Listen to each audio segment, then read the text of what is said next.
Is real food better and healthier than bodybuilding supplements?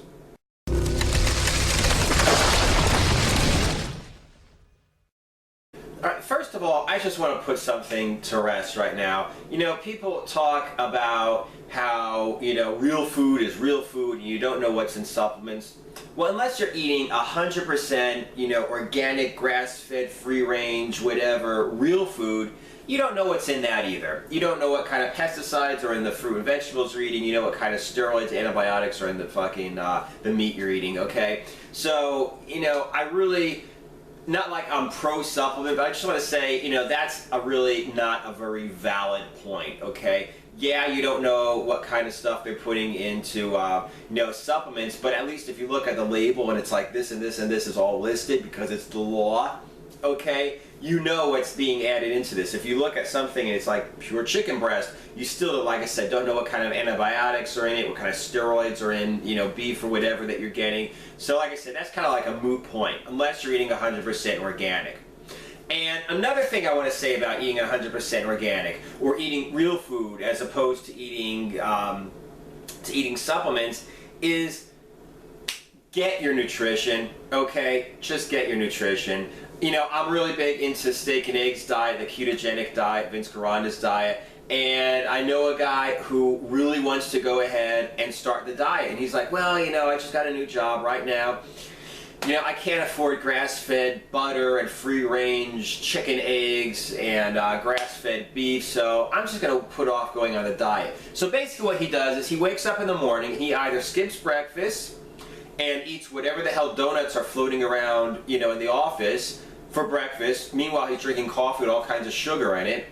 Lunch, if he has a chance, he goes out and gets like, a Happy Meal or some damn Big Mac, whatever, for lunch. Maybe he might sneak out and grab some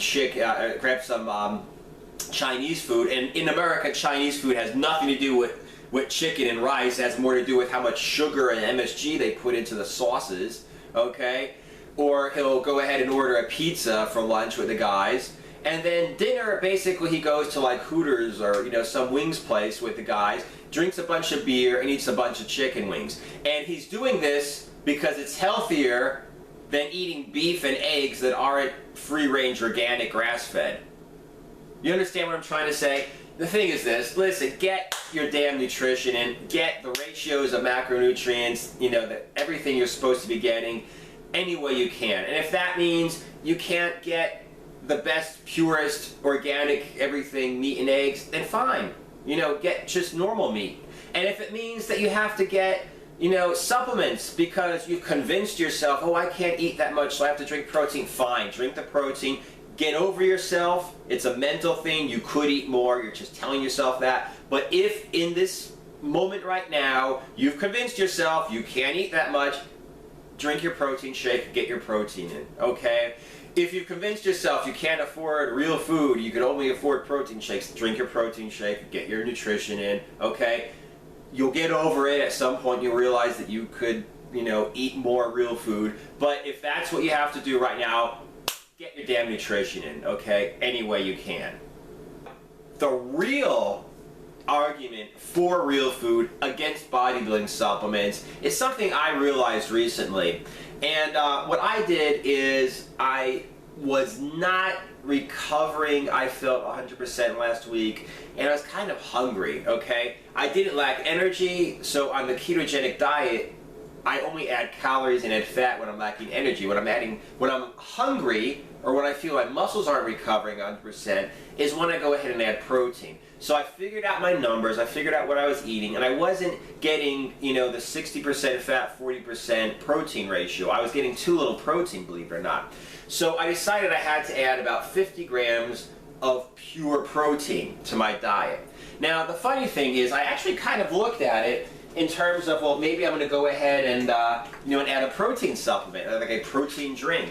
And, this is what you get for EAS, chocolate whey protein, okay, which is just what I happen to have in the cabinet. To get about 50 grams of protein, I would have to add 2 servings, which would become 78 grams of powder. I had to double the amount of powder I was getting because, you know, it's not like 1 gram of powder equals 1 gram of protein. 78 grams of powder would get me 52 grams of protein, okay? It would also get me 4 grams of fat, which isn't a bad thing because ketogenic diet, fat's your friend. 14 grams of carbohydrates, okay? So just to get my 50 grams of protein, I would get 52 grams of protein, 14 grams of carbs, and 300 calories.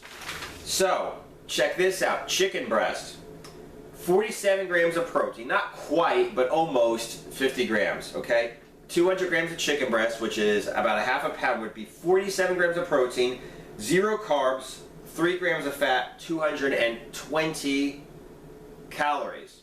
So what we're basically saying here is, you know, I'm getting 14, I mean, on the ketogenic diet, you're supposed to stay under like 20, 25, 30 grams of carbs a day. And from one protein shake, a double dose, but still one protein shake to get about 50 grams of protein, and I would be getting in 14 grams of carbs. Whereas with this chicken breast, I'm getting basically pure protein. All right, fine, that's chicken. Let's take a look at Bumblebee Chunk Light Tuna in water, okay? This is 2 servings, okay?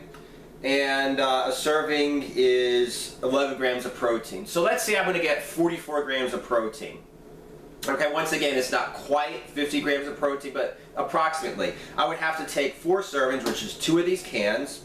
That would give me 44 grams of protein, okay?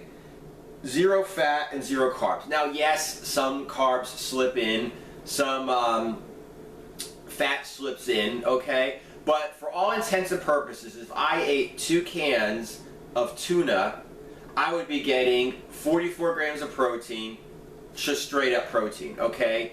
No carbs or fat to speak of, and it would be 200 calories. So once again, like I said, you know, I mean, you think protein powder is pure protein. It's not, okay? For me to go ahead and, you know, try not to increase my calories, try not to increase my carbs or my fat, but increase my protein in my diet by 50 grams a day by adding this 1 extra protein meal, I could basically do it by adding 2 cans of tuna. I could basically do it by adding 1 200-gram chicken breast.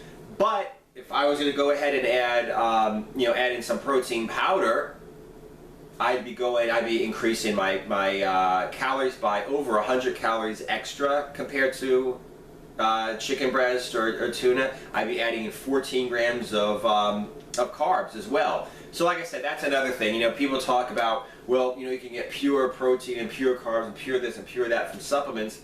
I don't know. And the way I see it in general, if I want to add pure fat or pure carbs or pure protein, the best way to go is with real food.